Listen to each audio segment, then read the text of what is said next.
This is Mike on Cars and Bikes. Today I'm going to show you how to shave seconds off your lap times. And we'll start by looking at my fastest lap at Auto Club Speedway this past weekend. Back to you in the studio. Crossing the finish line, we're going to hit about 141 and then nervously pull off the throttle. You'll notice the traction control is kicking in heavy right here. Some maintenance throttle will go down to about 110 on the banking. Other people will go up to 120, 130. We're going to go back to full throttle as fast as we can. Just go, go! Get up to about 125 and then slam the brakes. Just try to trail off it for this very slow corner. Slow down to about 40 miles an hour. Next up, fifth to third. Going around this turn, we got to track out and need nice early apex to get to that track out point. Then we're going down the next straight, full throttle. You got to stay to the outside. You don't want to try to clip that corner. This is a hairpin. You want to line yourself up for this track and then tracking out here. You got to get a nice early apex again on the outside of that corner to get that right. Try to go full throttle as fast as we can. Slight turn in about 85 miles an hour through this little chicane and then slam the brakes. You got to slam them early for this. This is a very tight, slow corner. Fifth to third again and back to full throttle. This is one of the longest straights, but it's deceiving. We'll hit fifth gear on this straight.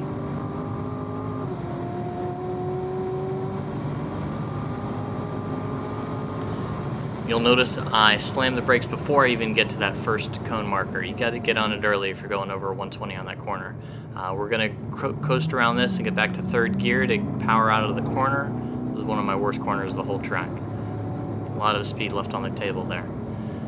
Next up, we're lining up for the final shot down for the straight. I'm chasing the station wagon, and here we go back to full throttle. Try to get to it before we get to the banking, like I just did, about 100 miles an hour as soon as we get to that banking, and we should be right around 135 to 140 as we cross the start-finish line again at 158.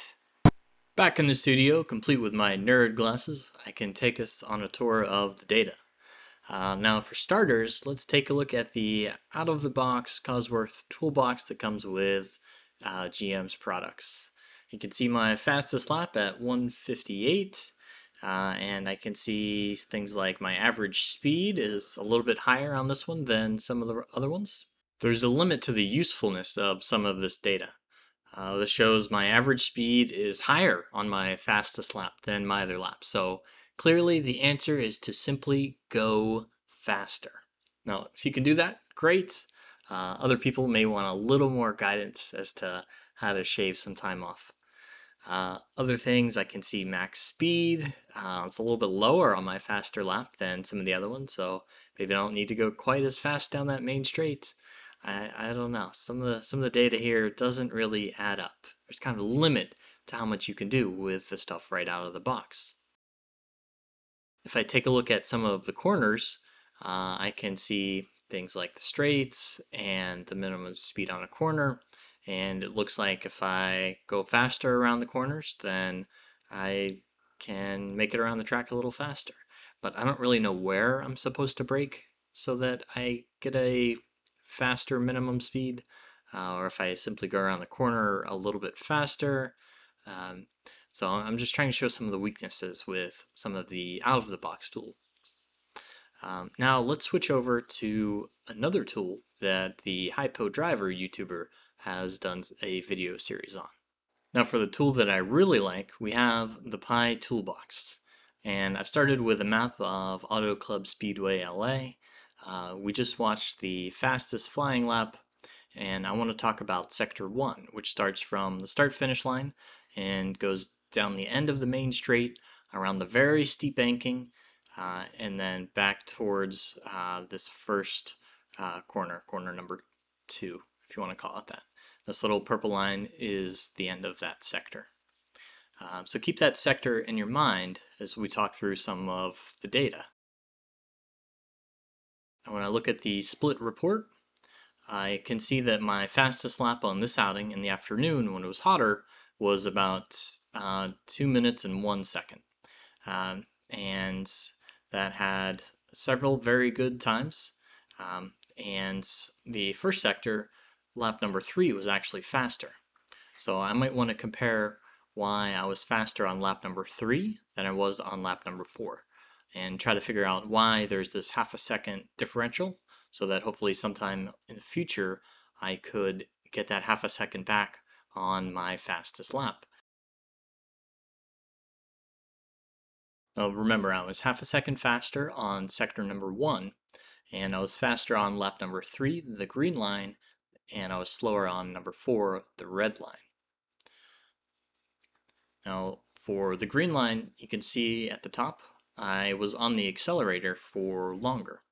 And you can see on the green line, I stayed on the accelerator well past the start finish line, and I was about 150 yards past it. Versus on the red line, I gave up the gas much sooner. You can see I got on the brake at about the same time on both cases. But if I look down and look at the speed differential at the end of the acceleration phase, when I stayed on the gas longer, I can see I got up to 142.5 versus 37, so about 5 miles an hour difference.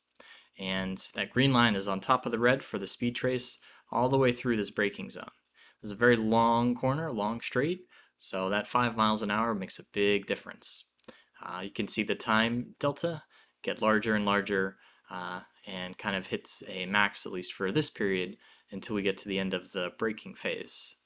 So we can see the first 16 tenths were mainly because of holding the accelerator for a shorter period on the red versus the green. You can see the bottom traces, my traction control is going nuts. I'll save that for a later video. Then moving on towards the banking, I can see I picked up the throttle earlier on the red, although I was going about the same speed. I got on the throttle later for the green, but the speed differentials are roughly the same throughout that high bank. I got to full throttle at about the same time on both, but again, on the green lap, I held the throttle wide open for longer. There's lots of books written about paying less attention to where you brake and more attention to where you get off the accelerator. And I find that to be a very solid fact. Again, holding the accelerator open for longer means my speed differential in this case is 3 miles an hour, and then through the banking, through the braking, I'm carrying a lot more speed. Again, this is 6 plus 3 is 9 miles an hour differential through this braking period into that very tight corner. And you can see this is where the rest of the time delta is made up to a peak of right about here, where we can see the full half a second. So that half a second for the green lap is mainly due because of two things. One, for holding the throttle open longer on the main straight, and number two, holding the throttle open longer on the second part of that main straight after the banking. Another thing I wanted to call out is that this is my first track day that I've had zero problems overheating of the transmission.